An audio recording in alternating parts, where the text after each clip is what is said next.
Hey everybody, it's Angela Andiorio here, and I'm a yoga instructor at the Student Recreation Center at UCR. Today I'm going to show you some moves for yoga so you can wreck it at home.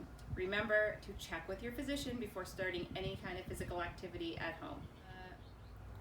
First exercise, I want to show you Dirga Pranayama breath, or full yogic breath. And to do this, it would be best if you either sat in a chair with your feet flat on the floor, or sat on a yoga block or a cushion or a little bit of a raised blanket, because you want your hips to be higher than your knees.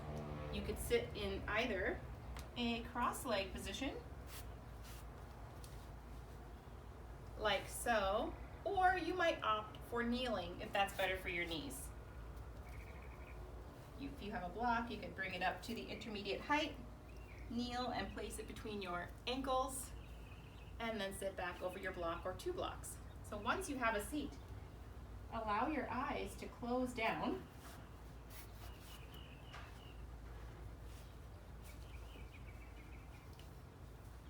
Elongate your spine from your pelvis to your crown. Rock a little side to side, forward and back to feel balanced. Inhale your shoulders forward and up. Exhale them back and down. Allow your palms to rest up or down comfortably on your lap. Inhale fully through your nose, into your belly, your ribs, and then all the way up into your chest. Feeling expansive through your whole torso, and then exhale slowly through your nose. Use your abdominals to squeeze the breath out so you're all the way empty at the end of your exhale and completely full on your inhale.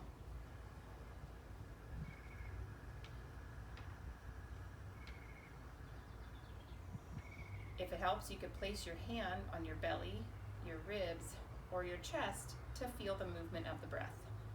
Remember, never force it, and go very slowly at first, working up to 5 minutes or so of sitting and breathing.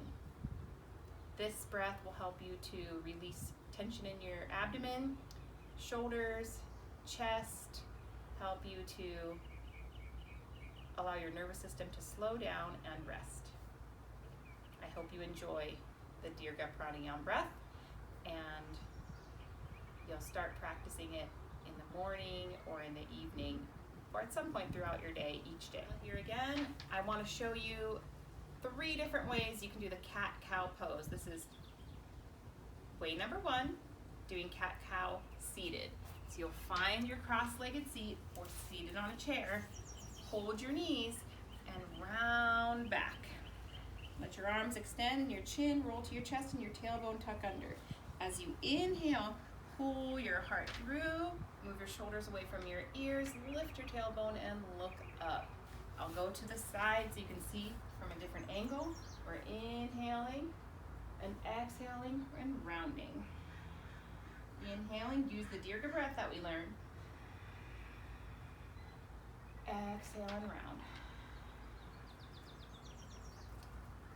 That's the first way. Second way is from table position. Find yourself kneeling with your hands under your shoulders and your knees under your hips. Your inhale will be tailbone lifting, head lifting. Exhale, like a wave of motion, round your spine.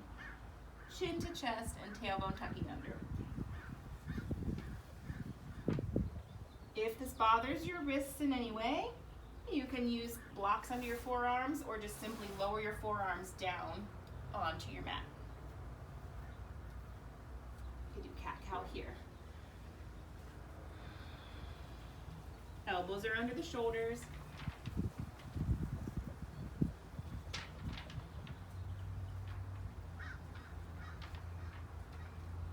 And that's it.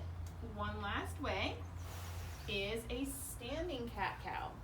So from a standing position, feet a little wider than hip distance apart, squat down, bringing your hands above your knees, holding your thighs. Roll your shoulders back and down. On your inhale, look up, lift your tailbone. On an exhale, round your back. So your spine is going into flexion and extension as much as you can. Let your breath guide the movement. See if there are any places where you're more tense or tight or stuck, and pause there and breathe a few extra breaths there.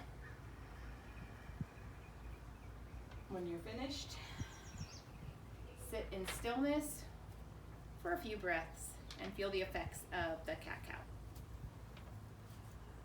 One movement, I'd like to demonstrate opposite arm, opposite leg, or bird dog pose.